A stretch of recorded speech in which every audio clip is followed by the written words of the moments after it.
Buenas tardes con todos, me llamo Elisa Terán, soy psicóloga y terapeuta sistémica y hoy vengo a hablarles de un tema que nos afecta a todos. Pasa que muchas personas llegan a consulta terapéutica para querer resolver quizá un tema de ansiedad, de tristeza, algún conflicto relacional, o notan que están repitiendo un patrón y no entienden exactamente por qué. Y casi siempre en el proceso terapéutico va a surgir la pregunta de cómo es su relación con su mamá. Y aquí es cuando se abre una puerta muy profunda para poder vernos realmente cómo somos y desde dónde estamos actuando. Y entonces por eso vamos a hablar de eso hoy, de la herida materna. Y aquí entran algunas teorías importantes, como las de John Bowlby, de la teoría del apego, también de Donald Winnicott, de ser una mamá suficientemente buena. Y el concepto es que no necesitamos una mamá perfecta, necesitamos una mamá presente. Y hasta las mejores mamás nos dejan algo que sanar. Las heridas que tenemos con esta relación influyen en muchos ámbitos de nuestra vida, desde cómo nos relacionamos, lo que creemos de nosotros mismos, cómo nos vinculamos, cómo está nuestra autoestima, nuestras creencias sobre el amor, hasta nuestra relación con la comida y con el dinero están relacionadas a esta herida primordial. Entonces, me gustaría invitarles a algunas preguntas de reflexión, que si tuvieses que describir con pocas palabras tu relación con tu mamá, ¿cuáles serían? Y cuando piensas en ella, ¿qué emociones surgen? Quizás surge amor y gratitud, pero también culpa, ira, tristeza, confusión, una mezcla de todas. Entonces eso nos puede guiar hacia dónde tenemos que ir.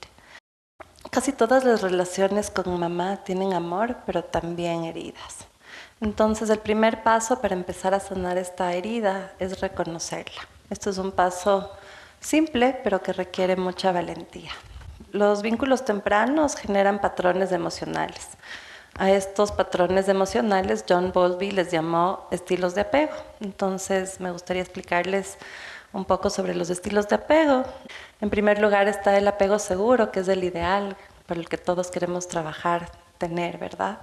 Me gusta dar el ejemplo de un niñito que está jugando con bloques y tiene apego seguro, entonces continúa armando su proyecto y la mamá puede estar cerca, él revisa, pero está tranquilo jugando, trabajando.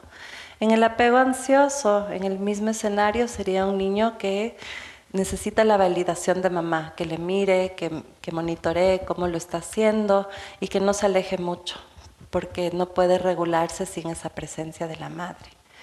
En el apego evitativo, el niño aprende que es mejor hacer las cosas solo, que de hecho no puede confiar en los demás mucho y se regula de manera independiente y en aislamiento, digamos. Y también tenemos el apego desorganizado, que sería una mezcla del ansioso y del evitativo. Entonces se contradice porque quiero conexión, pero también me incomoda y alejo, y tal vez hasta destruyo mi torre que estoy construyendo.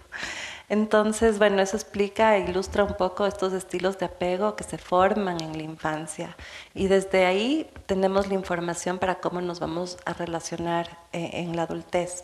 Si es que nos conectamos desde la carencia, desde el control, también aprendemos a comunicarnos desde estos estilos de apego.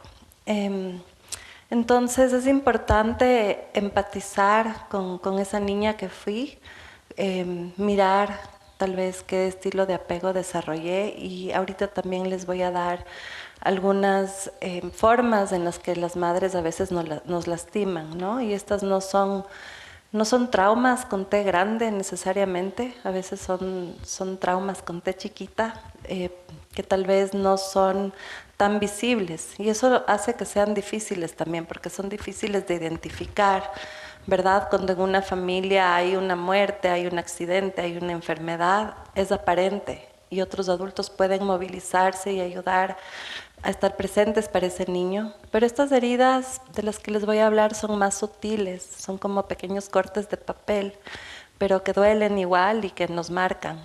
Cosas que nos pueden haber lastimado es cuando mamá nos brinda un amor condicional, ¿no es cierto? Entonces es como un sistema de premio, de castigo, que cuando el niño o la niña hacen lo que ella espera, pues es afectiva.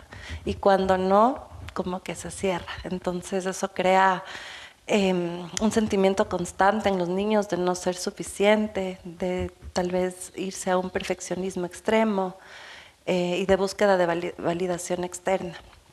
También hay mamás que emiten esta crítica constante, ¿no? Que el niño también puede internalizar y hacerlo su propio diálogo interno. Esto se han hecho estudios de que el diálogo interno de la madre, el niño lo absorbe como propio, especialmente las niñas. Entonces yo como mamá puedo decir, no, es que tienes que tener autoconfianza, tienes que creer en ti misma, no debes hacer esto, no debes hacer el otro, pero no va a escuchar tanto eso la niña, sino me va a ver a mí cómo me comporto. Se me rompe algo y me denigro y digo, qué bruta, qué tonta, cómo me equivoqué. Ella absorbe eso y va a tener el mismo diálogo interno. Entonces, mucho del trabajo con las mamás que tienen niños chiquitos es mirarse a sí mismas y trabajar en este diálogo interno para que no lo pasen de manera inconsciente a sus hijas. También tenemos el gaslighting emocional, ¿no es cierto? Que es cuando negamos o distorsionamos la percepción del niño o la experiencia del niño. Entonces no fue para tanto, eres muy sensible, así no fue, que vemos que pasa mucho esto. Y los efectos es que no aprendo a confiar en mi propia percepción.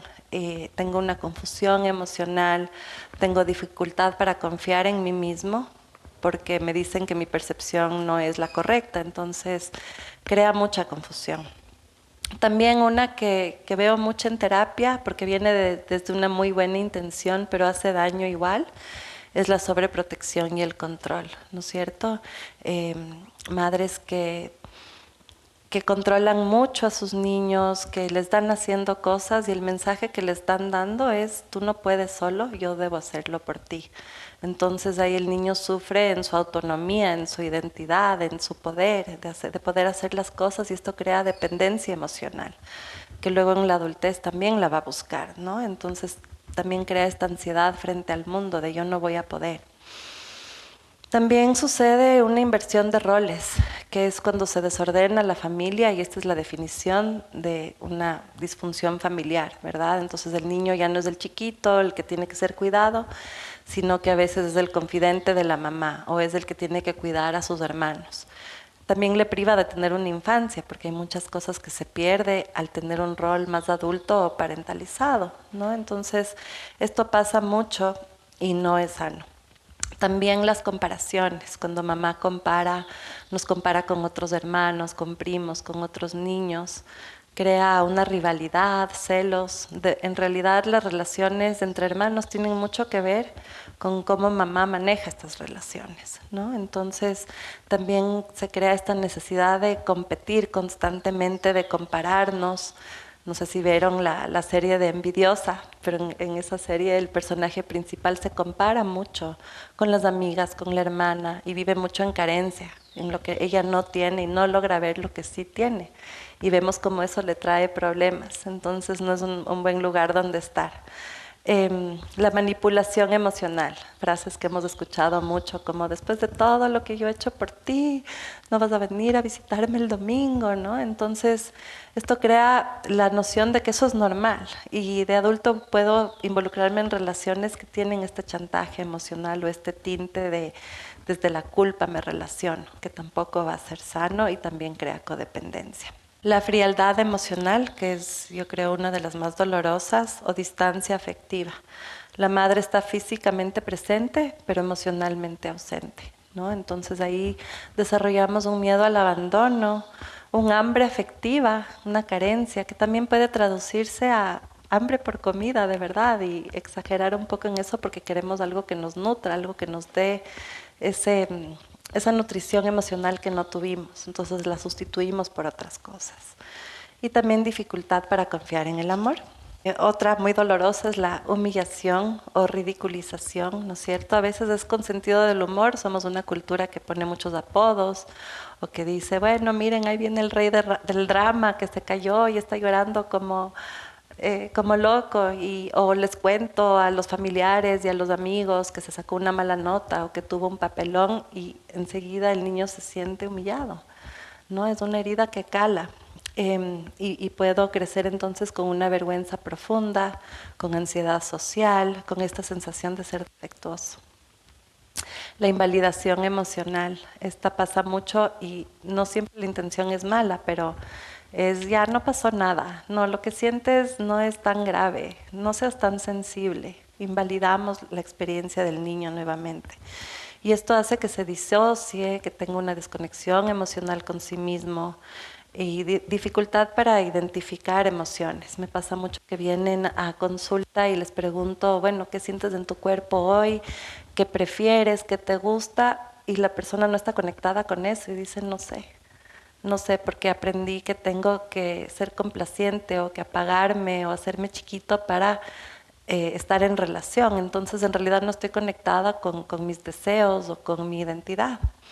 Y aprendemos a reprimir. También la falta de límites claros, esto creo que crea mucha confusión y mucho desorden en la vida de los niños, ¿no? El cerebro necesita estructura, predecibilidad para darnos esa seguridad. De otra manera es difícil regularnos. Y justamente hay mamás que son impredecibles o que son emocionalmente inmaduras. Entonces eso crea una hipervigilancia en el niño que no sé si mamá va a estar de buen humor hoy o si va a estar brava o si llego a la casa y pasó algo totalmente fuera de lo común. Eso crea como esta inseguridad en el sistema nervioso, ¿no?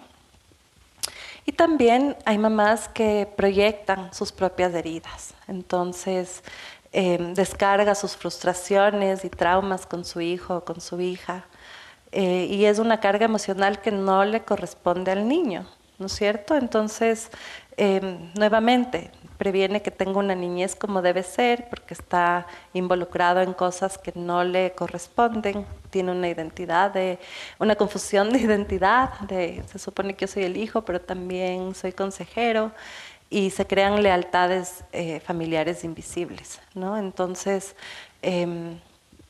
un ejemplo de proyectar las propias heridas es, por ejemplo, una madre que fue abandonada o que sufrió una infidelidad, le enseña a su hija eso, que va a ser abandonada en una relación. Entonces, de adulta, esta niña o esta mujer ya está totalmente esperando eso, con esta disregulación emocional en sus relaciones, con esta hipervigilancia, porque la mamá le cargó con su historia, ¿no? Y el trauma no siempre es lo que nos pasó, a veces es lo que nos faltó. Y creo que estas heridas de las que estamos hablando son mucho de carencia. Y son cositas que nos van debilitando, que debilitan a un niño. Entonces un niño que está debilitado de esta manera puede ser más propenso al abuso, porque el abusador no va atrás de alguien que está fuerte, que tiene un sistema de apoyo, sino de alguien que tal vez está más vulnerable en ese sentido. También son más propensos estos niños a la adicción y a otras cosas donde podemos buscar externamente regularnos porque internamente no tengo esa seguridad. Y lo noble y triste también de los niños es que no pueden culpar a sus papás, ¿no? Mis papás deben ser buenos, el problema debo ser yo. Y también a temprana edad, en el desarrollo de sus cerebros, atraviesan esta etapa de egocentrismo, que es normal en niños muy pequeños. Entonces no pueden distinguir, wow, mamá tiene este trabajo súper estresante, o mis papis están peleando y hay problemas de pareja, sino que todo es en función de mí, debe ser mi culpa, yo debo ser defectuoso o malo para que esto esté pasando. Entonces internalizamos eso y crecemos con esa noción de que el problema somos nosotros. Y es muy importante recalcar esto, que jamás es culpa de un niño o de una niña. Siempre los adultos somos los responsables, sin importar si el niño tiene un carácter fuerte, si tiene un temperamento que tal vez choca con el de la mamá. la mamá es la responsable de regularse y de no infligir violencia en el niño, ¿no? Y si podríamos entender esto, si la niñez fuese en realidad más respetada y vista como sagrada, creo que tendríamos sociedades menos violentas también, porque de ahí nace todo. También algo importante que mencionar es que un predictor de bienestar en los niños es la felicidad de la mamá. Entonces, ser esta madre abnegada que deja todo por sus hijos no necesariamente es sano, porque los niños lo que ven es cuán completa es mamá, cómo se siente de sí misma, cómo es su diálogo interior. Entonces ese es otro trabajo que tienen las mamás, ¿no? De verdad ser una persona completa y que mis hijos no sean mi único eh, centro de la vida. Es importante cultivarme también como mujer y luego maternar desde ese lugar. Y también creo que estas heridas de infancia son autodiagnosticables, ¿no? Muchas veces queremos que haya un quiz de esos que hay en el internet o preguntamos a nuestros hermanos, a nuestros tíos, ¿no es cierto que mi mamá era así? ¿No es cierto que nos hacía estas cosas? Pero hay que entender que todos los hermanos tenemos una mamá distinta. Entonces, cuando buscamos esa validación, quizás nos digan, nada que ver, estás loca, no, mamá no hace eso. Pero yo puedo identificar lo que siento y esa es toda la validación que necesito. Y ahí puedo entrar a un proceso terapéutico para sanar lo que estoy sintiendo que llevo adentro, ¿no? Entonces nos puede haber faltado validación, presencia emocional, protección, consuelo, y ahí es donde entra el trauma, cuando nos pasan cosas que vivimos solos. No es necesariamente lo que nos pasa, pero no encontrar esa seguridad en casa, especialmente en mamá. Entonces ahí es donde viene el trabajo también con las mamás que traen a los niños a terapia, es cómo creamos esta casa segura, esta relación segura para los niños. Y claro, a veces va en contra de lo que pensamos que tenemos que hacer, porque muchas veces cuando viene un niño, viene un adolescente a contar un problema, lo que los papás quieren hacer es darle soluciones. ¿Cómo te ayuda a arreglar esto? ¿O qué hiciste para que esto pase? ¿O lo que puedes hacer en un futuro? O también nos angustiamos con la angustia del niño o de la niña, ¿no? Entonces, qué horrible lo que pasó, y el niño ve nuestra cara de preocupación y en lugar de calmarse, también dice, sí debe ser grave para que mamá también le afecte. Entonces todos nos salimos de la regulación emocional. Entonces una casa segura, una mamá segura, es quien puede estar tranquila, regulándose y estar ahí emocionalmente para el hijo desde un lugar de escucha, de cariño y no necesariamente de solucionar, especialmente cuando está fresco el tema y el niño necesita más bien respirar y poder encontrar ese apoyo. Aquí una pregunta de todo lo que aprendemos de mamá con respecto al amor, ¿no? Nos podemos preguntar, ¿qué aprendí yo sobre el amor de mamá?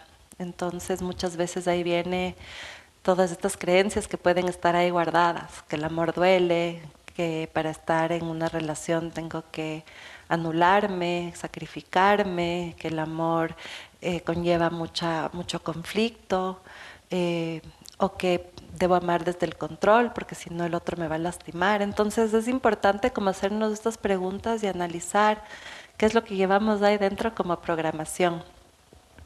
El siguiente paso sería diferenciar lo que es mío y lo que es de mamá, ¿no? Aquí entra una idea importante de la terapia sistémica, que el terapeuta Murray Bowen habla de esta diferenciación del ser, porque en muchas familias ocurre algo que se llama fusión emocional o enmeshment, donde los límites emocionales de los miembros de la familia no están claros. Y a veces terminamos cargando cosas que realmente no son nuestras, ¿no? Como en el ejemplo anterior que les di de esta mamá que sufrió infidelidad, también podemos cargar con culpas, con miedos, con lealtades invisibles hacia otros miembros de la familia y creencias limitantes, que si no las analizamos, no las hacemos consciente, pues estamos en automático con eso. Algunas de estas ideas pueden ser, las mujeres deben sacrificarse, los hombres no son confiables, tengo que cuidar de todos, si pienso en mí, soy egoísta. En terapia sistémica decimos algo muy importante. Muchas veces los hijos cargan con el dolor no resuelto de los padres. Por ejemplo, el ejemplo que les di de la madre, ¿no es cierto?, de la infidelidad, y también todo lo que mamá tal vez no hizo o no logró en su vida, que nos proyecta y espera, tiene esa expectativa, porque desde que nace un bebé, toda la familia se imagina, ¿no? Este va a ser ingeniero, arquitecto, va a ser artista, va a ser lo que fuera. Y también tenemos que manejar esas expectativas para permitir que ese ser sea lo que tiene que ser y que lo elija él y no nosotras. Sanar no significa culpar a mamá, ¿no? Después de escuchar todo esto, la idea no es ir con una lista donde mamá y decir, mira todo lo que me causaste por tu culpa, todo lo que he vivido, porque eso no va a ayudar a sanarnos. Más bien es entender que no nos podía dar lo que ella no tenía. Entonces, si no nos vio, tal vez ella tampoco fue vista, ¿no? Y lo que sí es sanar es dejar de cargar lo que no nos pertenece, ver lo que es de ella y ver lo que es nuestro. Una pregunta para reflexionar sería, ¿qué emociones estoy cargando que quizá pertenecen a la historia de mamá y no a la mía? Es un buen análisis. Siguiente paso sería comprender la historia de mamá y honrar su historia. Aquí entra una investigación interesante de la psiquiatra Rachel Yehuda. Ella estudió algo que se llama trauma generacional, que está dentro del campo de la epigenética. Hizo estudios con hijos de sobrevivientes del Holocausto y lo que se dio cuenta es que había un cambio biológico en los genes relacionados con el estrés. Entonces, por más de que esos hijos no habían vivido las atrocidades que vivieron los padres, había información biológica ya en ellos, ¿no? Y esto lo que nos muestra es que las experiencias emocionales intensas pueden influir en cómo se expresan ciertos genes en nosotros y que muchas madres repiten lo que recibieron, ¿no? Porque esa es la opción que tuvieron. Entonces, una madre que es muy crítica seguramente fue criada por alguien que fue aún más crítico y eso nos ayuda a entenderla. Mayoría de las madres hicieron lo mejor que pudieron con las herramientas emocionales que tenían. Y aquí aparece algo muy importante en terapia, que es la compasión sistémica, que no significa justificar el daño, no significa que me olvido del daño tampoco, significa entender el contexto. Entonces dejamos de ver a la madre solo como mala o solo como buena, o solo como una crítica dura o una mamá ausente, sino que la podemos ver como una mujer con su propia historia y sus propias heridas. Esto lo explica Susan Forward en su libro Mothers Who Can't Love, que es un buen recurso para entender desde dónde pueden dar las mamás y ningún ser humano puede dar lo que no tiene, ¿no? Entonces de aquí pasamos a la aceptación de las cosas como fueron y como son y quizá como una opción también podemos movernos hacia el perdón. Una pregunta para reflexionar sería, ¿cómo fue la infancia de tu mamá? ¿Qué heridas pudo haber tenido ella? Y en el siguiente paso nos maternamos a nosotras mismas, que es un paso muy lindo. Aquí aparece como este paso profundo de poder darnos lo que hubiésemos necesitado, convertirnos en ese adulto que nuestra niña interna necesitaba. Y lo lindo de esta herida de la madre es que todas las tendencias terapéuticas o movimientos psicológicos no se ponen de acuerdo en miles de cosas, pero sí están de acuerdo en que esta herida primordial tiene efectos importantes. Entonces hay algunas herramientas que se han creado que usamos en terapia para sanar esta herida. Una de ellas es el trabajo con el niño interior, que ahora se habla mucho, que la creó John Bradshaw. También está el Schema Therapy de Jeffrey Young y la de sistemas internos familiares de Richard Schwartz, que a mí personalmente me gusta usar mucho en terapia, es muy útil. Y la idea es que la sanación ocurre cuando nos convertimos y nos podemos dar todas esas cosas que nuestro niño interior necesitaba. Y el concepto del niño interior parte de que en nuestras versiones más chiquitas se congelan en momentos de dolor. Entonces a mí la metáfora que me gusta usar es como la muñeca rusa que tiene todas las otras muñequitas adentro. Entonces ahí está guardada mi versión adolescente, mi versión de niña, y todas me acompañan todo el tiempo. Y por eso recuerdo los dolores, ¿no? Y muchas veces vuelven a surgir en mi relación de pareja o cuando una mujer ya materna, nos vuelven a doler ciertas cosas. Y entonces ahí no sería justo cargarle al niño con eso que me está doliendo o a mi pareja, sino responsabilizarme y hacer el trabajo que tengo que hacer para, para ver qué hay detrás de esos detonantes, ¿no? El cuerpo siempre nos avisa. Entonces estas partes pueden haberse sentido solas, asustadas, no escuchadas, no validadas. Y un ejemplo muy común que ya cuando llevamos algo de esto a la adultez es una mujer que necesita constante aprobación. Seguramente tiene una niña adentro que nunca se sintió suficiente para su mamá. Entonces va por la vida como buscando a alguien que le diga sí, estás bien, y puede buscar externamente mucha validación, quizá a través de cómo se ve físicamente, de su carrera, de sus logros, de sus hijos, pero nunca llega a ser suficiente porque todo eso es externo y la sanación tiene que ser desde esa niña interna. A veces me gusta recomendar que tengamos una foto de esa niña en algún lugar visible para que podamos comunicarnos y conectarnos con esa niña que a veces la tenemos tan olvidada. Igual con nuestra parte adolescente, que también es otro trabajo. Entonces, vamos a ver qué necesitaba esa parte y la vamos a aprender a escuchar, a validar, a proteger, a hablarle con amabilidad. Muchas veces, como les expliqué antes, copiamos ese diálogo interno que puede ser cruel. Entonces, cambiarlo, empezar a tratarnos con más bondad, empezar a poner límites, permitir descanso, permitirnos equivocarnos, permitirnos sentir. Y algo muy importante es, nuevamente, que sanar no implica cambiar a mamá, ¿no? Esta expectativa que tenemos de que si ya logro ver dónde estuvo la herida, que yo puedo ir donde mamá a que la repare. Esto muchas veces no es posible y también nos va a desgastar intentarlo porque tenemos una expectativa que no está en nuestro control. Lo que sí está en nuestro control es lo que nosotros podemos hacer, ¿verdad? Entonces, la idea no siempre es involucrar a mamá. De hecho, a veces mamá ya no está, ¿verdad? Entonces, nosotros tenemos que convertirnos en esa mamá bondadosa, cariñosa, madura y predecible que necesitábamos.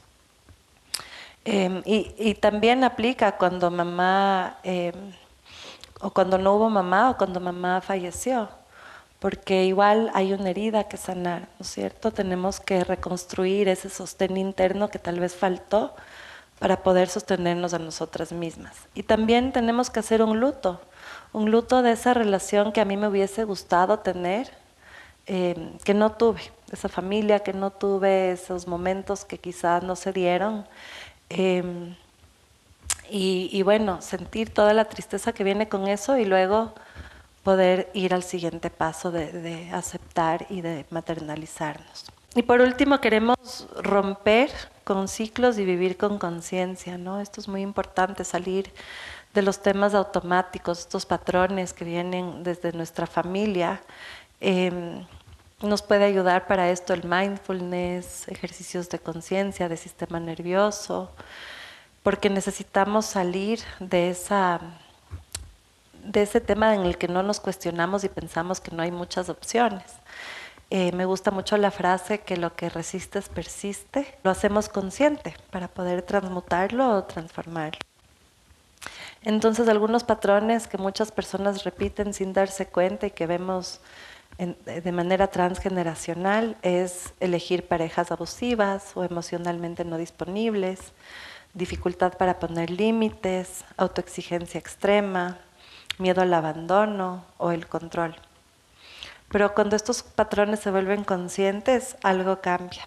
Y aquí también entra un concepto hermoso que es el de la neuroplasticidad. Siempre tenemos la oportunidad de cambiar, el cerebro nos lo permite. Entonces, sí tenemos que poner de parte porque tenemos que trabajar en eso. La analogía sería cuando voy a un parque y hay un camino, ¿no es cierto?, por donde ya han pasado muchos peatones, muchas bicicletas, ya no hay césped, está marcado y es como el camino automático por el que debo seguir, porque es obvio. Entonces, cuando queremos más bien hacer cambios, puede ser un camino que no esté tan marcado, donde hayan ramas, espinas, tengo que a veces entrar con podadora, pero tengo que hacer ese camino, trabajar en que ese sea mi nuevo camino hasta que de manera automática pueda transitar yo por ahí. Pero implica salir de mi zona de confort. La magia de la sanación siempre está fuera de nuestra zona de confort. Entonces implica incomodarnos en un principio. Si nunca he puesto límites, el primer no que yo diga se va a sentir horrible, muy incómodo. Pero tengo que atravesar esa incomodidad y seguir practicando hasta que se sienta más normal. Y ahí es cuando sano. Entonces, quedándonos en nuestra zona de confort, esas cosas nunca pasan. Y por eso tenemos estos dichos como más vale malo conocido que bueno por conocer, ¿verdad? Porque nuestro sistema nervioso también va hacia lo que es familiar, por más de que no sea bueno. Entonces, por eso gravito hacia parejas que repiten mi patrón familiar y situaciones de ese estilo, porque sé cómo actuar en esas situaciones. Lo nuevo, por más sano que sea, igual me intimida. Entonces tenemos que hacerlo con valentía. La sanación siempre requiere eso de nosotros. Y crear nuevas experiencias emocionales, ¿no es cierto? Porque una vez que esto se repite, que ya aprendemos a sentirnos seguros en ciertas circunstancias, ya cambiamos nuestra percepción, ya no nos asustan las mismas cosas, pero queremos repetir esas experiencias seguras o positivas para nosotros. Esto también es contactar con nuestra sombra, porque cuando la tenemos reprimida se puede apoderar de nosotros. Entonces este sería el trabajo más bien que nos propone Carl Jung, que es hacer consciente nuestra sombra para que deje de escribir nuestra historia. Alguna pregunta que puede surgir en este tema es si mi mamá me hace tanto daño, tal vez debo practicar el contacto cero, ¿no? Y en muchos casos eso es recomendable cuando es muy dañina la relación, pero eso no me exime de tener que trabajar en esta herida de todas maneras, porque va a estar ahí. Entonces es algo que tomar en cuenta. Y como repito, sanar la herida con mamá no es olvidar el pasado, sino que es ya no permitir que ese pasado rija nuestro presente y nuestro futuro.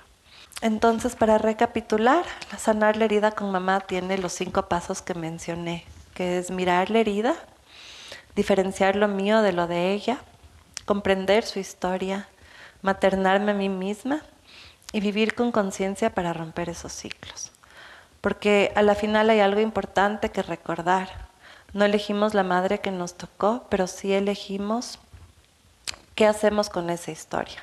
Y cuando sanamos esa relación interna, no solo cambia nuestra vida, también muchas veces cambia la historia emocional de las generaciones que vienen. Gracias.